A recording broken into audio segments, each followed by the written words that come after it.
आज का हमारा चैप्टर है वैद्युत, जिससे हमने 25 प्रश्न लिए हैं। तो आइए फटाफट शुरू कर लेते हैं।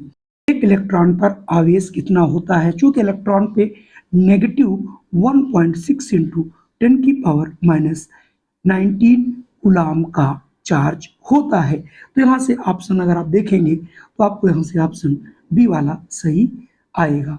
अगले हम प्रश्न की बात करें कि एक प्रोटॉन पर वैद्युत आवेश, तो चूंकि इलेक्ट्रॉन और प्रोटॉन पे आवेश तो बराबर होता है, लेकिन जो आपका प्रोटॉन होता है उसके ऊपर इलेक्ट्रॉन के ही बराबर 1.9 1.6 इंटू 10 की पावर 19 कूलम प्लस का चार्ज होता है। मतलब इस पर प्लस होता है और इलेक्ट्रॉन पे जो है नेगेटिव होता है और न्यूट्रॉन पर कोई चार्ज नहीं होता। अगला प्रश्न है एम्पेयर सेकंड किसका मात्रक है? चूंकि आवेश प्रवाह की दर को विद्युत धारा कहते हैं, तो यहाँ से Q इक्वल टू क्या हो जाएगा? आई टी, और आई होता है बच्चों एम्पियर और टी होता है सेकेंड।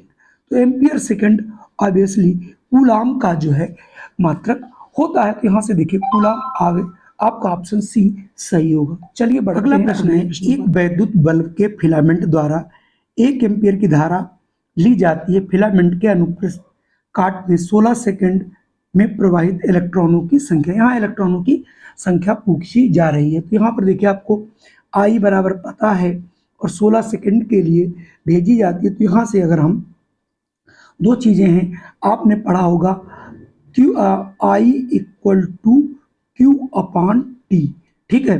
तो धारा आपको पता है और क्यू भी नहीं पता, तो क्यू की जगह हम रख देंगे एन ई, ये फार्मूला होता है अपॉन टी।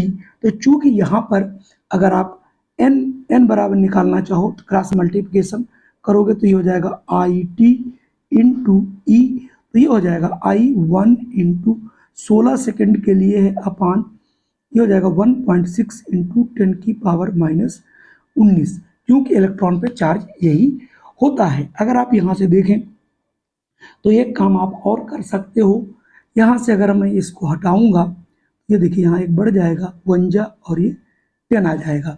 अगर ये हमारा हो गया 10 इंटू 10 की पावर ऊपर ले गए माइनस प्लस के हो जाएंगे 19, 10 की पावर 1 होती तो हो जाएगा 10 की पावर 20, ठीक है। तो इसका मतलब ये हुआ कि 16 सेकंड में उसके अंदर 10 की पावर जो है 20 इलेक्ट्रॉन प्रभावित होंगे। चलिए बढ़ते हैं अगले प्रश्न। अगला प्रश्न है, किसी चालक तार में वैद्युत धारा का प्रवाह किसके द्वारा होता है? तो प्रवाह जो है वो इलेक्ट्रॉनों के द्वारा होता है और वो भी मुक्त इलेक्ट्रॉनों के। यहाँ से ऑप्शन ए सही हो जाएगा। अगला है धारा के परिमाण का मात्रक। चूंकि धारा आई equal to Q upon T होता है, क्यू का कूलम होता है, तो कूलम पर सेकंड यहाँ दिया नहीं है, और वैसे आई का मात्रक एक दूसरा एम्पियर भी होता है। तो आप देख लीजिए यहाँ पर एम्पियर दिया गया है, तो यहाँ से हम एम्पियर ऑप्शन को चुन लेंगे। चलिए बढ़ता हूँ अगले प्रश्न पर।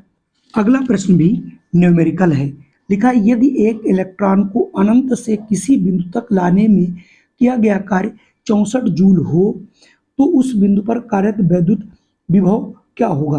यानी V equal to W upon Q होता है, लेकिन यहाँ पर Q अभी आपको नहीं पता, तो हम लोग करेंगे क्या? यहाँ पर दो चीज़ें हैं, जहाँ से देखिए इलेक्ट्रॉनों की संख्या यहाँ पर 1 है, किया गया कार्य 64 है, और Q बराबर क्या बच्चों होता है? Ne, तो ये हो जाएगा टोटल आवेश 1.6 इंटू 10 की पावर माइनस 19। तो ये यहाँ से निकाले। अब वैद्युत विभव V इक्वल टू होता है डब्ल्यू अपॉन Q, डब्ल्यू हो गया 64 और Q हो गया आपका 1.6 इंटू 10 की पावर 19।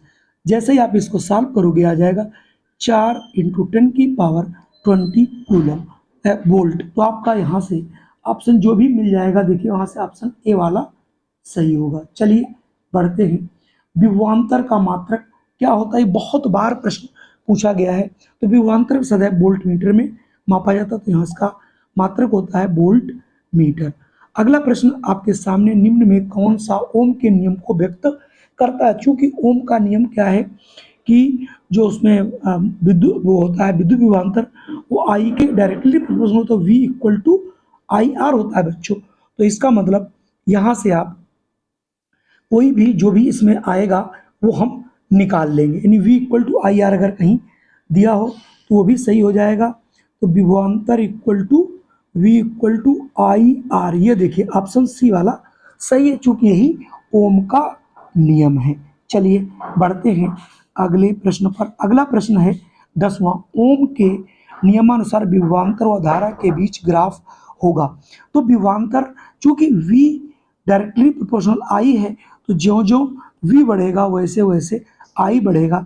इसका मतलब जो उसका ग्राफ बच्चों होगा वो बिल्कुल एक सरल रेखा में होगा। तो यहाँ से ऑप्शन ए वाला सही होगा। चलिए बढ़ते हैं अगला प्रश्न है, ओम का नियम सत्य है। ओम का नियम किसके लिए सत्य है? तो ओम का नियम केवल धात्विक चालकों और मिश्र चालकों के लिए ही सत्य है, अन्य किसी के लिए नहीं। तो यहाँ से ऑप्शन ए वाला, चूंकि चालक दिया गया है उसके बाद यहाँ पर मिश्र धातु नहीं कहा गया, तो ऑप्शन ए ही सही होगा। अगला है प्रतिरोध का मात्रक। तो प्रतिरोध का मात्रक बच्चों होता है ओम, ठीक है, ओम होता है, या फिर आप V equal to I R लिखेंगे तो R equal to V upon I होगा, और I B का हो जाएगा वोल्ट पर एम्पियर। ओम या वोल्ट पर एम्पियर होता है। तो यहाँ पर वोल्ट आपको दिया गया, तो वोल्ट सॉरी ओम यहाँ से आप लोग सही कर लेंगे। अगला प्रश्न है 1.5 विभवांतर बल के सेल का आंतरिक प्रतिरोध 3 ओम हो तो सेल में अधिकतम धारा का मान क्या होगा? तो आप यहाँ पर धारा का मान निकालने के लिए हमें क्या लगाना पड़ेगा? यहाँ पर कोई विद्युत वाहक बल जो यहाँ पर E बराबर कितना दिया 1.5 है, तो I इक्वल टू क्या होता है V अपान R होता है। तो यहाँ पर भी वो आपका जो कितने वोल्ट की बैटरी है 1.5, और यहाँ पर R कितना लग रहा है? R लग रहा है आपका 3 ये हटा दोगे 15 कम 15 दूनी 30, यानी 1/2 या 0.5 एम्पियर, जो कि ऑप्शन बी में आपको दिया गया है। चलिए बढ़ते हैं अगले प्रश्न पर। अगला प्रश्न है, ताप बढ़ने पर किसी चालक का प्रतिरोध सदैव बढ़ता है। तो यहाँ से ऑप्शन बी आपको याद करना, चूंकि ये चीज़ें ऐसी जिन्हें आप याद रख सकते हो और ये चीज़ें आपको जनरल आनी चाहिए।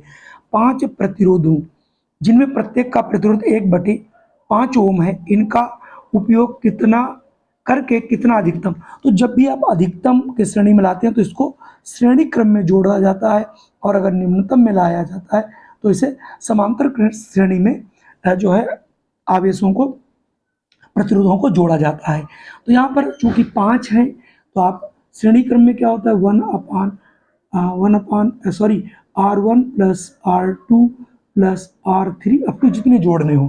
चूंकि यहाँ पर कितना होगा R इक्वल टू, चूंकि सभी बराबर है तो 5 जोड़ेगा 1/5 का 1 है, तो हो जाएगा 1 ओम, यानी अधिकतम जो होगा वो कितना आएगा इसका 1 ओम, जो कि आपको ऑप्शन डी में यहाँ पर दिख रहा होगा। अगर मैं अगले प्रश्न की बात करूं तो अगला प्रश्न है 4 ओम के 4 प्रतिरोध एक दूसरे के समांतर क्रम में जोड़े गए तो तुल्य प्रतिरोध। तो इसका तुल्य प्रतिरोध बच्चों क्या होता है 1/r equal to 1/r1 plus 1/r2 plus 1/r3 plus 1/r4 आप जोड़ोगे 1/4 plus 1/4 plus 1/4 plus 1/4 equal to 1/r। 1/r equal to हो जाएगा 4/4। आप इसको जब हल कर दोगे तो ये 1 आएगा, यानी 1/r बराबर 1, क्रॉस मल्टीप्लिकेशन तो r इक्वल टू 1 ओम यहाँ से भी आपका आ जाएगा। तो ऑप्शन यहाँ से आपको डी हल कर देना है।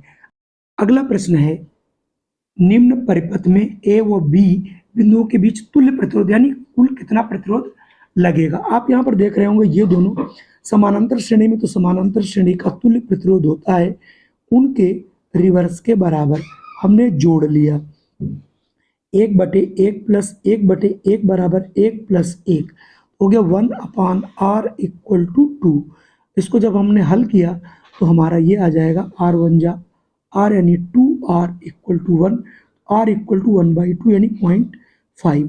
इन दोनों का तुल्य प्रतिरोध हो गया 0.5, और इसके साथ साथ ये देखिए श्रेणी क्रम में भी जुड़ा है, यानी इन दोनों का प्रभाव जो हमने देखा वो कितना निकला है 0.5 5।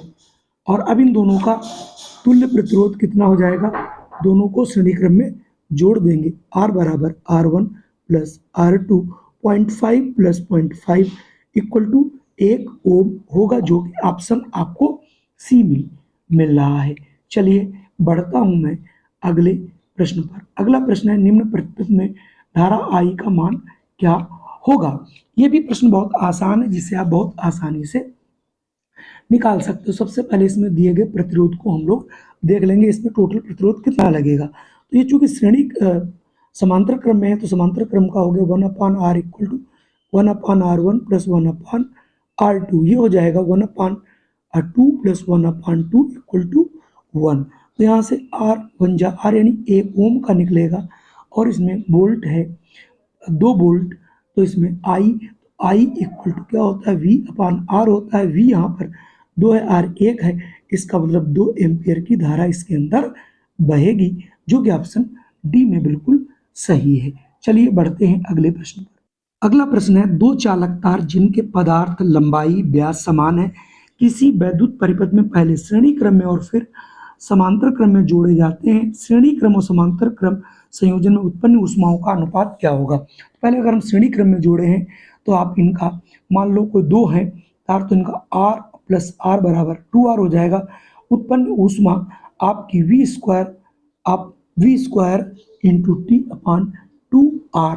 तो समांतर श्रेणी में तुल्य प्रतिरोध कितना होता है, जोड़ लेंगे, ये R/2 आ जाएगा। ठीक इसी प्रकार से उसमें भी उत्पन्न ऊष्मा आ जाएगी 4H। तो आपको जब हमने श्रेणी क्रम में जोड़ा और फिर जब आपको जो समांतर क्रम में जोड़ा, तो ये 1/4 यानी 1:4 आएगा। अगला प्रश्न है, बिजली के बल्ब का तंत्र किसका बना होता है। टंगस्टन का बच्चों बना होता है। इसे आप याद कर लीजिए, क्योंकि इनमें कोई आपको बताने वाली चीजें नहीं है। हीटर जो होता है उसका तार जो है बच्चों नाइक्रोम का बना होता है, आपने पढ़ा भी होगा।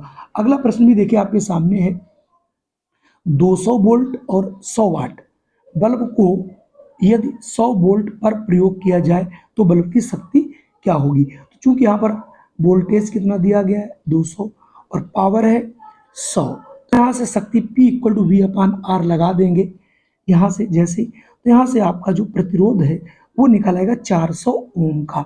अब 400 ओम का लगा हुआ है प्रतिरोध, तो उस पर वोल्टेज कितनी 100, तो P इक्वल टू क्या होता है V²/R रखोगे तो क्या आ जाएगा 25 वाट। तो यहाँ से आंसर आपका 25 वाट आ जाएगा। ठीक उसी प्रकार से अगला भी प्रश्न है, दो विद्युत बल्बों की सामर्थ्य यानी उनका P1, एक का मान लीजिए ये P1 है और ये P2 है, दोनों इतने वोल्ट पर कार्य करते हैं, इसमें प्रतिरोधों का अनुपात क्या होगा। तो यहाँ से डायरेक्ट देखिए हम लोग फार्मूला लगा लेंगे, इतना दिया गया है पावर V/R करके, और दोनों से निकालेंगे, दोनों का आंसर जो भी निकलेगा वो आप यहाँ पर आंसर रख सकते हो। इसको थोड़ा सा अगर आप हल करोगे तो ये 5:3 के अनुपात में आएगा, यानी पहला वाला ऑप्शन सही होगा। इसे आप हल कर लीजिए। अगला प्रश्न है, किसी वैद्युत परिपथ में विद्युत सेल के 3 तापदीप्त बल्ब A, B, C जिनके अनुमातांक क्रमशः, मतलब उनमें जो 40 वाट, 60 वाट और 100 वाट है, पार्श्व क्रम में संयोजित किया जाए, इनकी चमक का क्या संबंध रहेगा। ये देखिए एनसीईआरटी का प्रश्न है। तो इसमें जो भी तापदीप्त बल्ब हैं A, B, C, D, जब भी आप उन्हें जोड़ोगे तो इसमें पार्श्व संयोजन करते जिसमें बल्ब की क्षमता अधिक होगी उसकी चमक अधिक होगी। तो यानी जो शक्ति का छायांक है वो चमक पर डिपेंड करेगा। तो यहाँ पर जो 100 वाट का बल्ब है वो सबसे अधिक चमक उत्पन्न करेगा। तो यहाँ पर आपको तुलना दी गई है, सी वाले में बल्ब बी की चमक बल्ब ए की तुलना में अधिक होगी। बिल्कुल सही दिया गया है, तो आप यहाँ से ऑप्शन सी को चूज कर लेंगे। बाकी देखिए सी की चमक बल्ब बी की तुलना में कम होगी, गलत बात कह रहा है। सभी की समान होगी तो बिल्कुल गलत है, एक की चमक अधिकतम होगी भी नहीं। जिसमें जो अधिक वाट का है उसकी चमक सबसे अधिक होगी। किलोवाट घंटा किस भौतिक राशि का मात्रक है। तो किलोवाट जो घंटा है वो आपका ऊर्जा का मात्रक है। अगला प्रश्न है, एक इलेक्ट्रॉन वोल्ट कितना होता है। तो एक इलेक्ट्रॉन वोल्ट 1.6 × 10⁻⁻19 जूल होता है। मैंने 25 कहा था। और एक देख लीजिए, एक अश्वशक्ति किसके बराबर होती है? वो 746 वाट के बराबर होती है। तो यहाँ से ऑप्शन सी हो जाएगा। तो कुल मिला के आज के लिए इतने ही प्रश्न हैं जो आपको एनसीईआरटी प्लस अन्य जो परीक्षाओं में पूछे गए थे, वो सारे प्रश्न आपको दिए गए हैं। जय हिंद, वंदे मातरम। फिर मिलता हूँ आपको एक नई वीडियो में।